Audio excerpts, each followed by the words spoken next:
the Battle of Jericho and the walls that come tumbling down. Although I did read there was a pastor of a church who was shocked at the ignorance of some of the children in his church. He was new to the church, and so he decided one day he'd visit the Sunday school, see how things were going. And a little boy greeted him and told him that they were studying the life of Joshua. "Oh, that's good," the pastor said.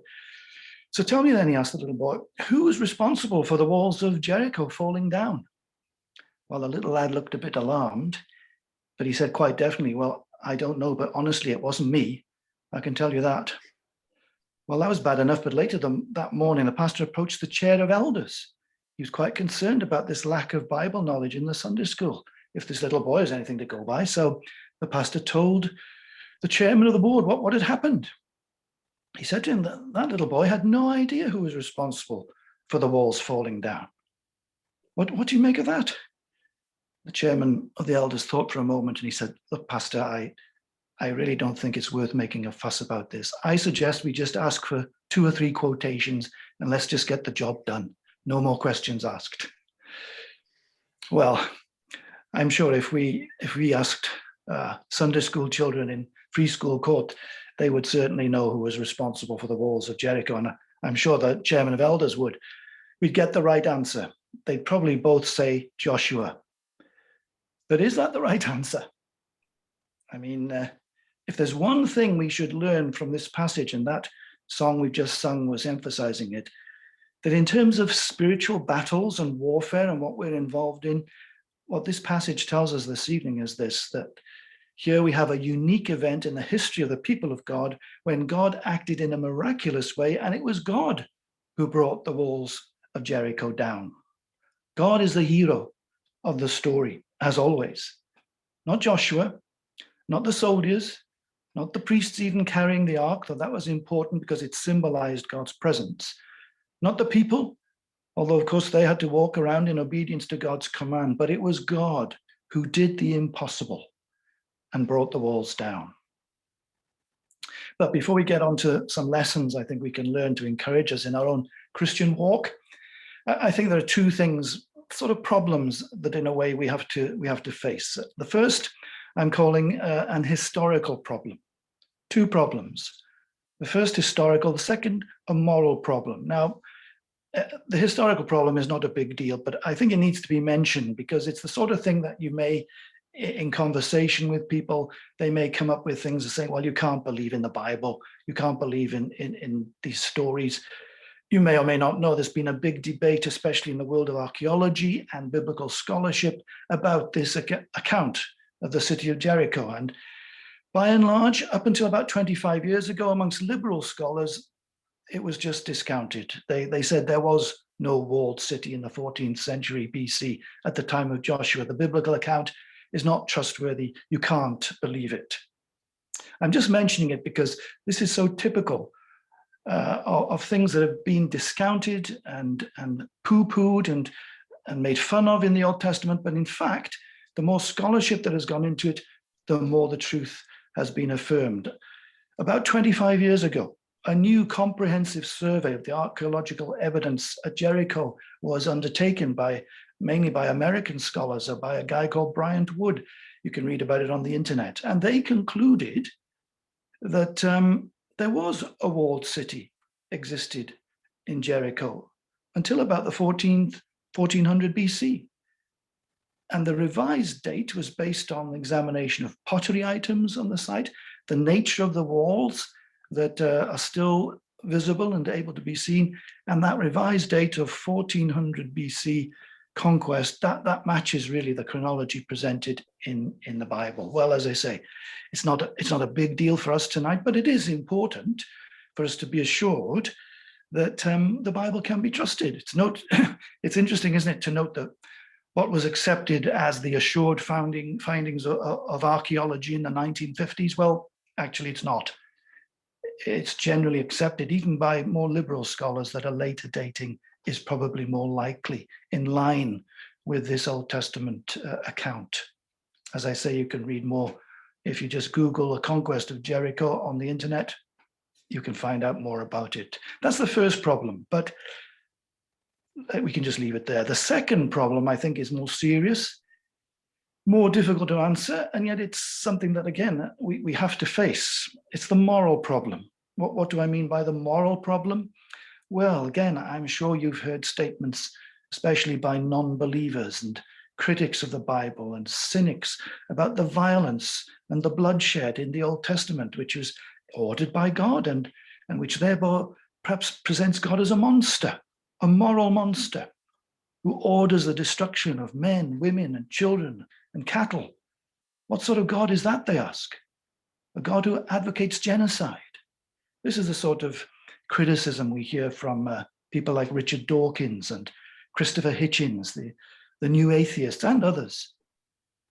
He's not the sort of God, even if they believed in him, that they would want to worship, they say. And even ordinary people, they say it's inconsistent with perhaps the God that's presented in the New Testament through the teachings and the life of Jesus.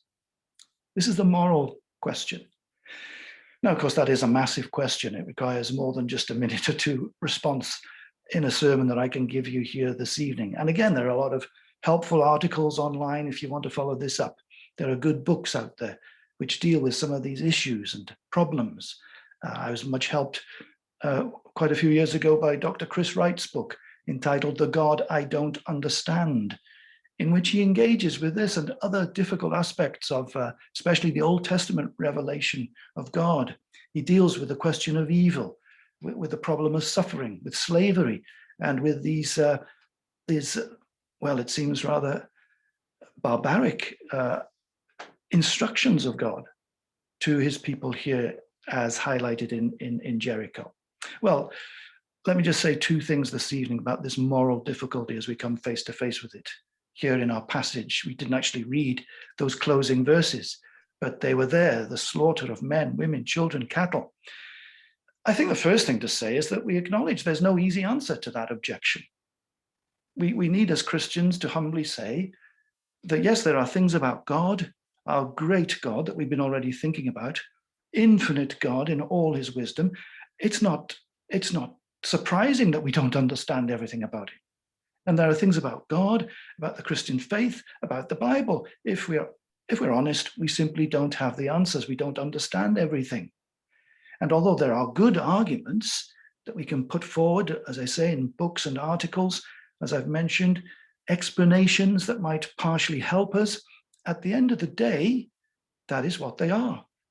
This side of eternity, some of these big issues, suffering and so on, they are partial explanations, but they're not the whole answer. We, with our finite and limited knowledge here, simply don't know all the answers. We have to say that. But I think the second thing we can say is, as Christians, is this: we need to see this incident and this conquest of Jericho in its whole Old Testament context. And when we do that, we see that this is in fact a one-off. It's a unique incident in the history of the Israelites. So this is not a way of living that is ongoing or recommended or an acceptable norm for people to live by. According to the Old Testament writers, this is an example of the patience of God. But it's the patience of God finally running out as a long threatened judgment finally falls on these peoples of Canaan. If you want to, you can look back in Genesis 15. God had said to Abraham that in his time he would not see the conquest of the promised land. It wasn't the right time for Abraham and his family to drive out the people from the promised land. Why? Well, God said, because the Amorites' sin has not reached its full measure. Amorites is the collective term for these people of Canaan. In other words, they weren't right for punishment, but that was coming, but it wasn't the right time in Abraham's time. The people of Israel would wait another 400 years before the sins of the Amorites reached their full measure. You see, God is very patient. He waited 400 years before he took action against the Amorites and the people of Canaan, as signified here in this conquest of Jericho. And actually, when he did that, he used a less than perfect tribe, Israel, to carry out his judgments on a people whose national morality and ways of life. They were known even in those barbaric times to be unusually evil. The Canaanites and those other tribes in the land, they widely practiced child sacrifice, incest in their relationships, bestiality, and other behaviors that almost everyone in history, including today, they would rightly regard these as unspeakably, grossly immoral. And yet God waited 400 years. And just as Israel here was used as God's instrument of judgment, so later Assyria and Babylon would be used as God's tool of judgment on the Israelites themselves because of their continued disobedience to God. And as we know, subsequently they went into exile. So that is why in Deuteronomy 9, before he dies, Moses tells the Israelites very clearly that they should not take any credit for the conquest of the land. Listen to these words in Deuteronomy 9. Do not say to yourself, the Lord has brought me here to take possession of this land because of my righteousness. No, it is on account of the wickedness of these nations that the Lord is going to drive them out before you. It is not because of your righteousness or your integrity that you are going to take possession of the land, but on account of the wickedness of these nations. The Lord your God will drive them out before you to accomplish what he swore to your fathers, to Abraham, Isaac, and Jacob. So at the very least, we can say that this is not genocide, this is not racism, but in the big picture, this is the judgment of a just and holy God who is sovereign and pure in all his ways. Even if sometimes we cannot understand why he allows things to happen in our world today. We don't have all the answers. Suffering, COVID, and so on, disasters. But as the Old Testament itself tells us, this God is not a cruel, unpredictable, brutal being. No, he is patient, he is kind, but he is just. He revealed himself to Moses, and the words are repeated in many of the Psalms later in the worship of Israel. He is the Lord, the compassionate and gracious God, slow to anger, abounding in love and faithfulness, maintaining love to thousands, and forgiving wickedness, rebellion, and sin. Yet he does not leave the guilty unpunished. That's Exodus 34. You see, we have to acknowledge we are small, we are finite, we don't see the whole picture. At the end of the day, God alone is sovereign. He gives life, and he has the right to take it away. But he is loving and patient, and he is kind and compassionate, but he does not leave the guilty unpunished. To do so would undermine his justice. It would deny his holiness, his very character. Well, again, we could say much more on this second problem, but I'm just mentioning it here. Suffice it to say that those closing words in that passage from Exodus that I've just quoted, they remain a serious warning to all who would continue in unrepentance and stubborn sinfulness, despite all the warnings of God. Yet he does not leave the guilty unpunished. He is a great and glorious, just and holy God. Well, let's move on and just consider three principles, if you like, or lessons that I think we can learn that can help us in our daily walk with God from this passage this evening. Two problems, three lessons. The first is this, very simply, we need to experience God's presence in the battles that we face. This is the lesson to do with Joshua in the incident which we didn't read about, but it's recorded at the end of the previous chapter, chapter 5. Let me just read it quickly to you. Now, when Joshua was near Jericho, he looked up and he saw a man standing in front of him with a drawn sword in his hand. Joshua went up to him and asked, "Are you for us or for our enemies?" "Neither," he replied. "But as commander of the army of the Lord, I have now come." Then Joshua fell face down to the ground in reverence and asked him, "What message does my Lord have for his servant?" The commander of the Lord's army replied, "Take off your sandals, for the place where you are standing is holy." And Joshua did so. And that's the end of the incident. He's neither for them or against them, it says. The important thing is for Joshua, before he goes into this battle, to realize who he is dealing with, who he is serving. Take off your sandals, for the place where you're standing is holy. Now, I'm sure as I read those words, this incident you thought is very similar to something that happened to Moses, wasn't it? You remember the episode of the burning bush, where God spoke to Moses and told him to take off his sandals because he was standing on holy ground. And there God gave Moses a revelation of himself as Moses began that momentous ministry to go back into Egypt and to bring the people of Israel out of bondage into freedom. It was a huge assurance to Moses that God was with him, that this was God's plan, this was God's purpose, despite all the obstacles that he was facing. And yet it's the same for Joshua. This vision, this encounter is designed to assure Joshua before he leads the people into this battle, into this impossible situation, to go against this city, this walled city. This is Joshua's burning bush.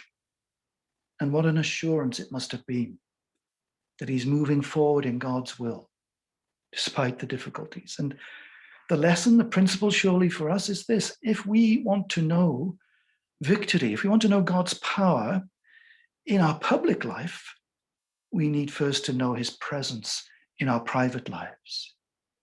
I think this is especially true for Christian leaders, but it's true for us all. It's true for churches.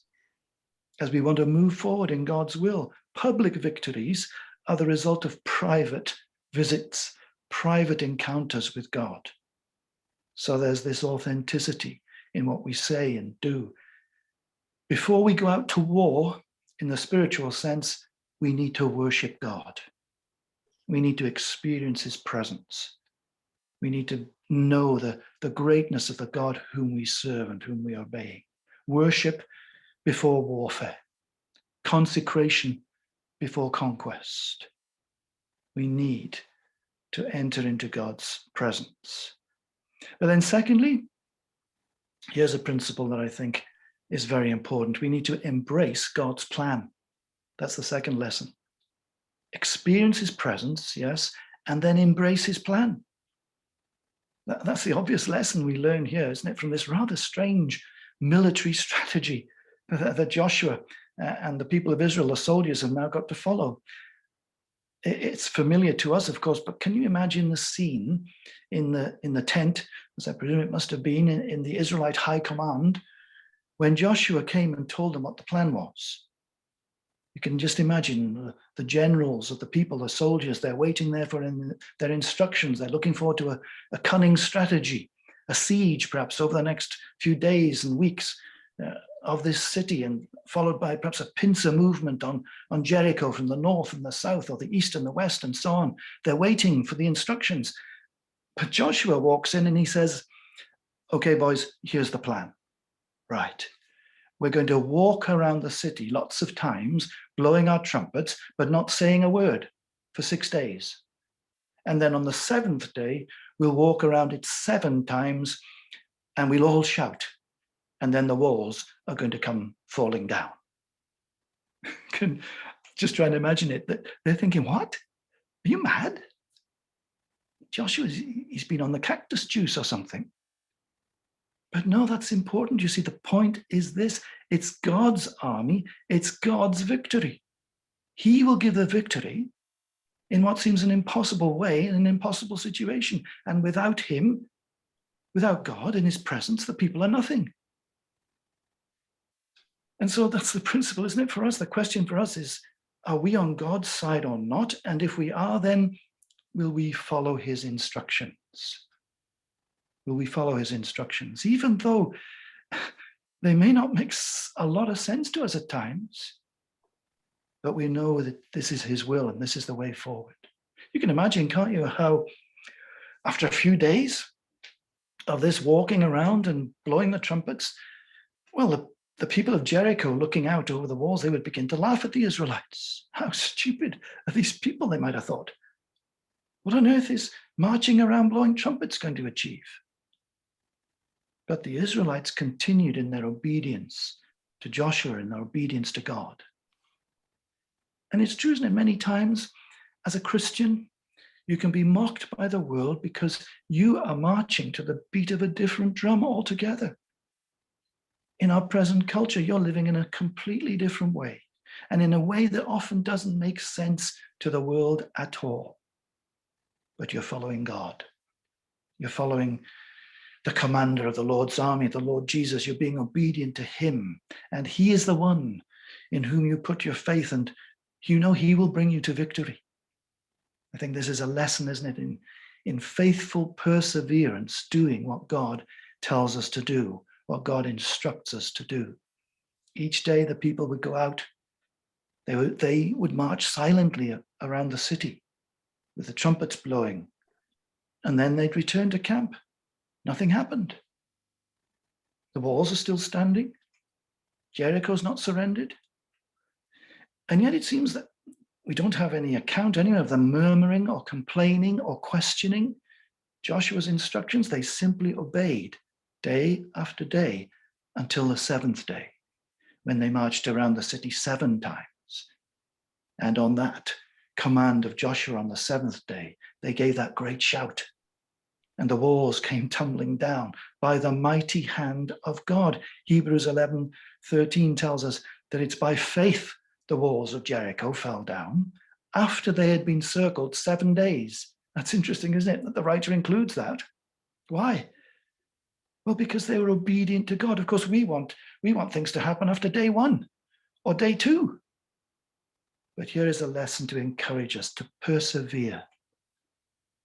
And maybe more than anything, to persevere in prayer until the walls come down, until the obstacles are removed. Embrace God's plan. Do things God's way. So experience God's presence, embrace God's plan, and thirdly and finally, enjoy God's pardon. That's the wonderful truth that we have here, right in the middle of this account of battle and judgment and death.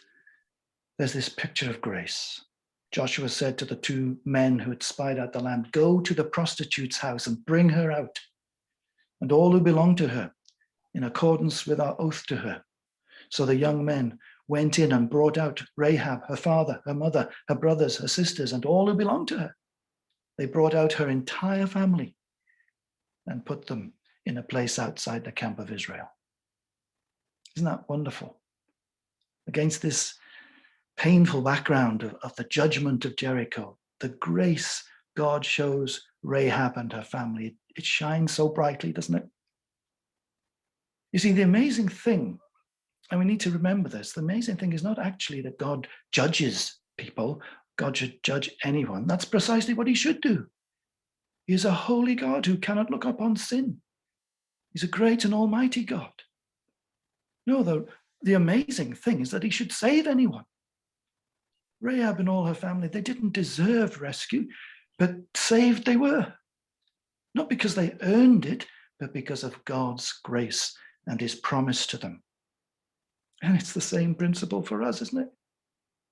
You know, the amazing thing is not so much that people will face judgment and eternal punishment unless they repent. The amazing thing that any one of us will be in heaven. We have no right to be in God's perfect place with him for all eternity. We spend our lives ignoring him, deeply offending his holiness and his honor, flouting his laws, breaking his commands, living selfishly and proudly. We should expect nothing from him. But in his grace and in his mercy, he spreads out those hands of rescue.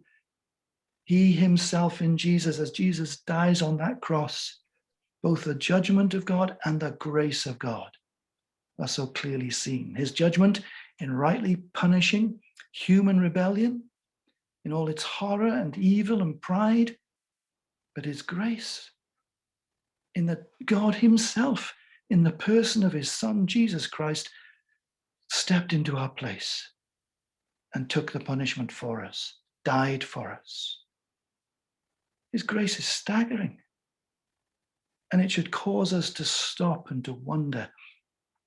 Yes, I know, as we've said, sometimes the judgments of God, they might give us reason to ask questions. But the grace of God, that should cause us to shut our mouths in utter awe and wonder, in worship and praise. For there is no reason for God to save you and me other than his amazing and wonderful grace. And that's what we see here as a shaft of light, as it were, piercing the darkness and the judgment of this chapter 6, as Rahab and her whole household are rescued according to God's promise. So we experience his presence, we embrace his plans, and we enjoy his pardon.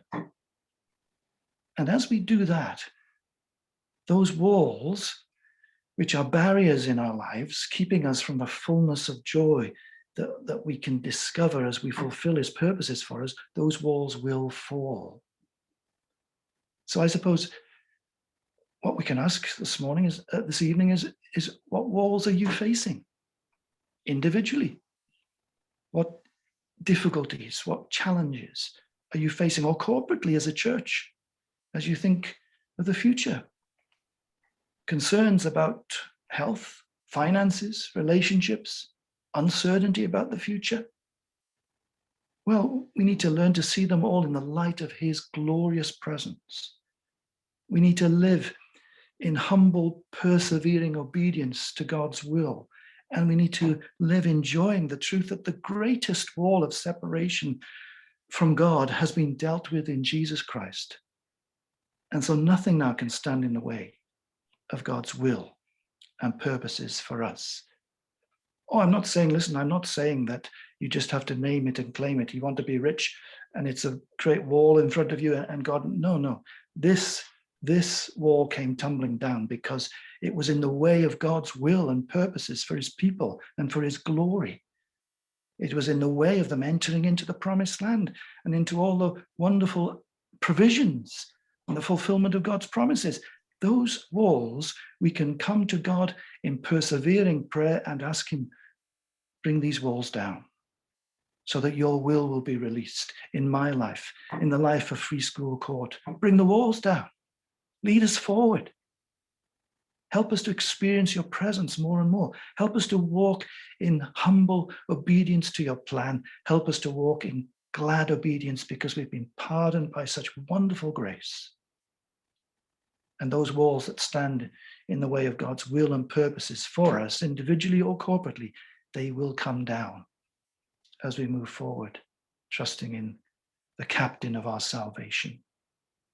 George Muller, great prayer warrior himself, as I'm sure you know, he said this once: the greater the difficulty to be overcome, the more will it be seen to the glory of God how much can be done, achieved by prayer, as we trust in him, as we go forward, facing the greatest walls, because he is the one who can bring them down.